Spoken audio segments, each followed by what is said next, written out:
বুঝতে পারি না, বৈজ্ঞানিক ব্যাখ্যাগুলি জানি না যে মানসিক রোগ শারীরিক রোগের মতোই। এটার যেমন আছে বৈজ্ঞানিক ব্যাখ্যা বিশ্লেষণ, বৈজ্ঞানিক কারণ, তেমনি বৈজ্ঞানিক চিকিৎসা। এই সচেতনতার পাশাপাশি কিন্তু আমাদেরকে শিক্ষিত হতে হবে, আমাদের এইগুলি মোকাবেলা করার মতো জনবল তৈরি করতে হবে।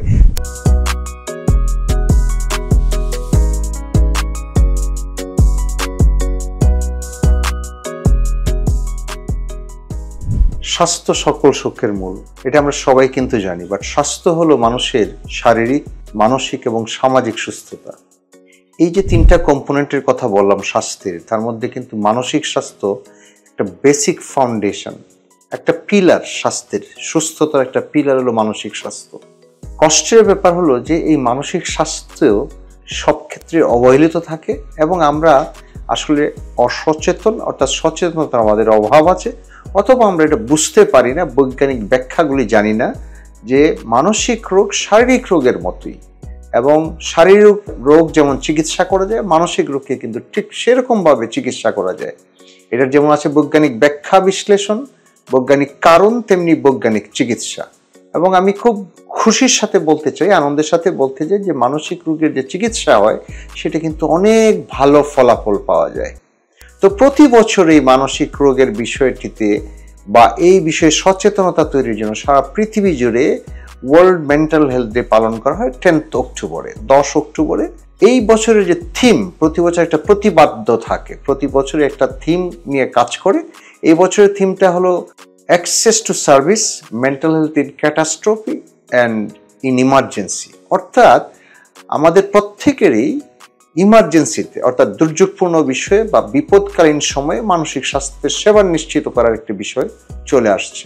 বিকজ আমরা সবাই জানি যে শারীরিক যখন কোনো অসুবিধা হয়, ইমার্জেন্সি হয়, আমরা কিন্তু প্রাথমিক চিকিৎসা গ্রহণ করি, আমরা কিন্তু ডাক্তারের কাছে দৌড়াই, আমরা কিন্তু ইমার্জেন্সিতে দৌড়াই। কিন্তু কষ্টের বিষয় যেটা আমি বলছিলাম যে আমরা কিন্তু মানসিক স্বাস্থ্যটা বুঝছি না, না বোঝার ফলে আমাদের যে কষ্ট হলো, আমাদের যে দুর্যোগে অথবা আমি বলবো ইমার্জেন্সিতে এই যে কষ্টের বিষয়টি আসে, মনের বিষয়টি আসে, প্রতিঘাতের বিষয়টি আসে, আঘাতের বিষয়টি আসে, সাইকোলজিক্যাল ট্রমা হয়, মনের যে ট্রমা হয় সেটার কিন্তু কোনো চিকিৎসা বা স্বাস্থ্য সেবার কাছে আমরা পৌঁছি না। এই জিনিসটাকে সচেতন করার জন্য যে আমাদের এই সমস্ত কারণে ক্যাটাস্ট্রফি, ঘূর্ণিঝড় হচ্ছে, ঝঞ্ঝা হচ্ছে, আর্থকোয়াক হচ্ছে, ভূমিকম্প হচ্ছে, আগুন লাগছে, বা এই সমস্ত মেন্টাল ট্রমা হয়, মানসিক চাপের তৈরি হয়, সমস্যা তৈরি হয়। এই সমস্যাগুলি দূর করার যে কোনো উদ্যোগ আমরা গ্রহণ করতে পারি না, কারণ আমরা এটা সচেতন নই।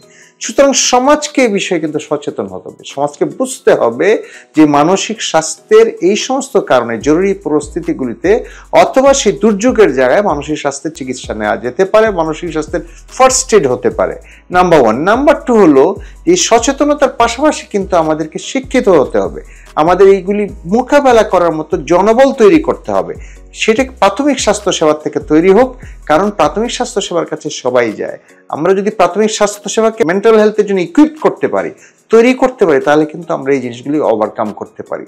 আর কি করতে হবে? বিশেষজ্ঞ তৈরি করতে হবে। আর কি করতে হবে? হাসপাতাল তৈরি করতে হবে, মানুষের দুর্গরায় যাতে স্বাস্থ্যসেবা পৌঁছাতে পারি। আমি যে কথাটা বলছিলাম, গ্রাসরুট লেভেল, তৃণমূলে মানসিক স্বাস্থ্যসেবাকে পৌঁছাতে হবে। That is very important. এই জিনিসগুলো যদি আমরা পারি, বুঝাতে পারি মানুষকে, তাহলে কিন্তু মানুষের এই জরুরি বিষয়গুলি অথবা এই যে প্রতিকূলতার বিষয়গুলি অথবা দুর্যোগপূর্ণ বিষয়গুলিতে, সেই বিষয়গুলিতেও মানসিক স্বাস্থ্যসেবার বিষয়টি মানুষের কাছে পৌঁছবে এবং তখন এটা কিন্তু মোকাবেলা করা যাবে। এবং আমি আবার বলতে চাই, যদি আমি মানসিকভাবে সুস্থ না থাকি তাহলে কিন্তু কেউই ভালো থাকবে না, কারণ মনেই মানুষের চালিকা শক্তি। সুতরাং মনের যত্ন নিতে হবে, তাহলেই আমরা সবাই ভালো থাকবো।